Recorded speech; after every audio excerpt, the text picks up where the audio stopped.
Oh, good morning! Madlang people, good morning sa lahat ng mga kaibigan ko dyan. Nandito na naman tayo sa Circle Quezon City at nakikita natin lahat ng iba-ibang oring klase ng mga martial art na nagtuturo dito mga kaibigan. At isa pa, lahat isa-isahin natin sila mamaya. See you in my next video guys.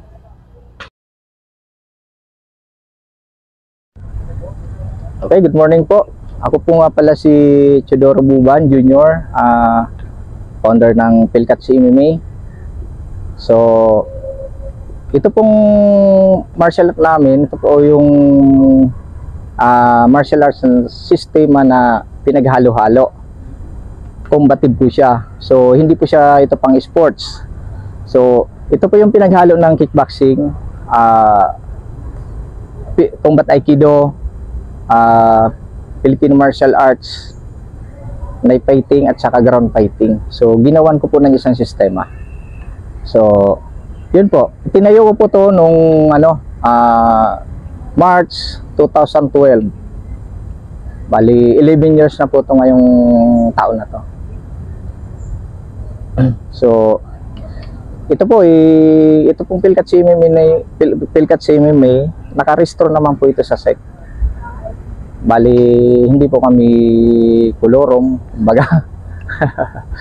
So, ngayon po ipapakita ko po sa inyo yung magbibigay po ako ng ating sample kung ano po yung klase ang laro namin. So, ang laro po namin, ito po yung pang street fight po ito, hindi po ito pang laban sa ring. Ito po yung mga situational diyan sa street fight. For example, yung ikaw sasaksakin, tutukan o susuntukin o kaya may hawak ng pamalo, magagamit niyo po ito. So, magbibigay po ako ng sample. For example, siyempre ang mga situational sa labas, yung mga sasaksakin ka, yan, ito po ang isa sa saksak sa atake sa labas, no? Saksak sa tagiliran, saksak sa dibdib, yan, o saksak sa taas. So dito po sa laro namin, hindi mo kailangan maraming galaw. Kasi kung marami kang galaw, siguro paano kung may kasama yung kalaban mo, di aabutin ka. No? For example, sumiksak siya dito, no? Pagsaksak niya dito, saksak ka. So, pag block ka muna, ito muna yung strike, distraction, no? Para hindi agad maka-counter yung kalaban. Pangalawa, control, lock, take down. Okay? Yan po.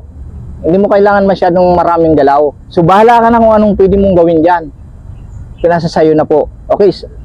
Pangalawa, yung saksak naman po dito. Saksak pa ganon. No? Okay. Saksak. One, block mo muna siya. Pwede mo tong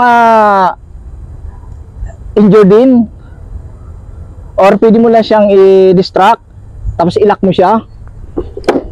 Okay, yan po, control, yan. Okay, sa suntok naman po, sa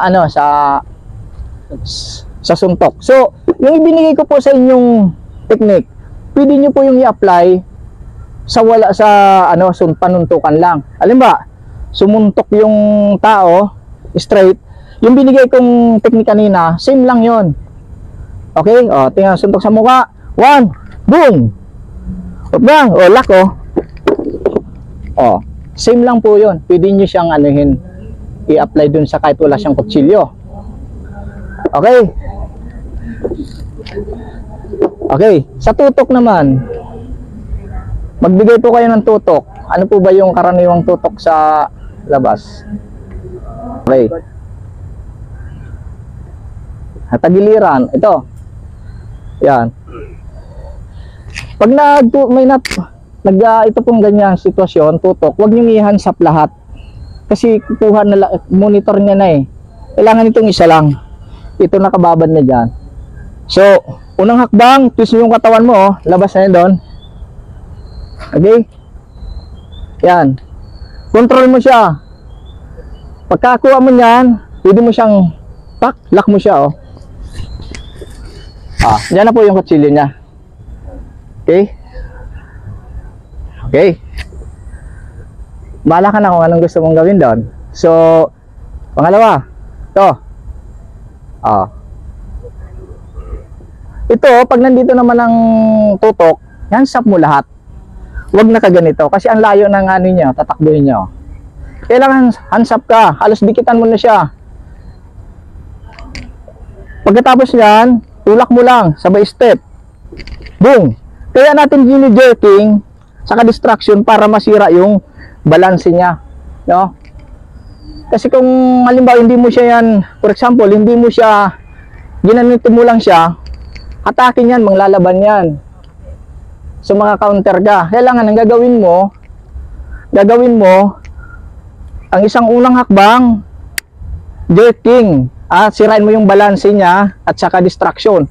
Boom! Lock mo. Okay? Pwede mo siyang balian. Okay, ganun din po sa sa palo. Okay, sa palo naman ng ganito. Yan, ang karaniwang palo dito. So pag palo ng ganyan, dikitan mo. Boom! Shoot mo. Yan. Hindi po pwede yung gaganituin mo siya, Hindi po pwede yung gaganon mo, palo ka. Pak! Abutin ka. Pag ganyang palo, dikitan mo lang. Di ba? Dikit. So, dito ka. Okay, palo. 1. Distract agad. Distract. Auto balance. Okay. Yan dito sa mga palo. Nasa sayo nyo na yan. Pagtira mo na ganyan, kung gusto mong hindi mo siya take down, kunin mo lang itong stick. Okay? Gawin yung pang-lock sa kanya. Okay?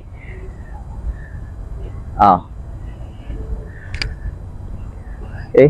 Ngayon naman, kung halimbawa, ito naman, may pamalo naman ako.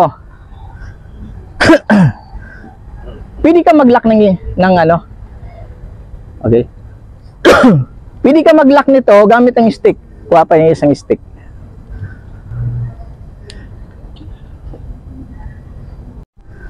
Harness, itong or kahit anong weapon, kasi kung case na gagamitin mo to, halimbawa, pag saksak niya dito, saksak, paluin mo lang. Okay, pak. Bala ka na. Bala ka na kung ilang palo mo dyan. Okay? Pero kung halimbawa, maglalaka naman, saksak. Bang! Okay? Pagpalo mo dito, pung! Yan Pwede mong gamitin yung lock niya. Pang-lock itong stick. Okay? Ito pa. Halimbawa, para siya mapamalo. Okay. Pagpalo niya lang yan, dito, palo. Bang!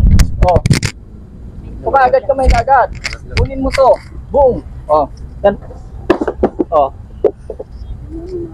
Okay? Sorry. So, kung parehas naman po kayo may kutsilyo, ito po yung tinatawag namin na knife fighting. Dito muna. Yan.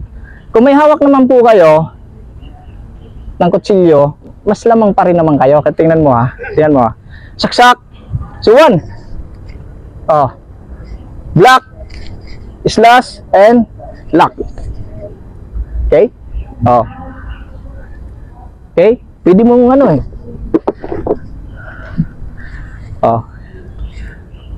Okay? Control mo siya. Bahala ka kung anong gusto mong gawin. Okay, isa pa. Saksak pa ganyan.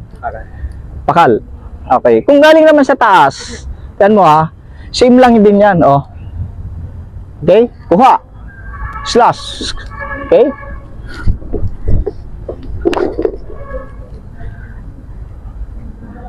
Pero hindi po pwedeng gagamit basang hindi porke na tinuturo hanggang sa knife fighting, hindi nangangahulugan na mananaksa ka na. Kasi siyempre makukulong ka rin. Okay. Okay, sa mga naman, sa mga holdings naman na tinatawag, halimbawa, siyempre bago, di ba dyan sa labas uso yung mga trip? Bigay ka ng isang trip. Halimbawa, for example, yan, mulyo, no? Pwede mo tong paglaruan, no? Pwede mo tong paglaruan. So, pagkuha mo, distraction agad, no? Distraction agad. No? Pwede mo tong ilak diretso. Lock. Okay. Nasa sayo kung ano decision mo. Okay. Kwilyo, di ba? Yung kwilyo ang pag ano. Same lang din yun. Okay, hands up ka. Distraction, Distraction. Lock. Ito pa yung ibang lock. Distraction. Lock. Okay.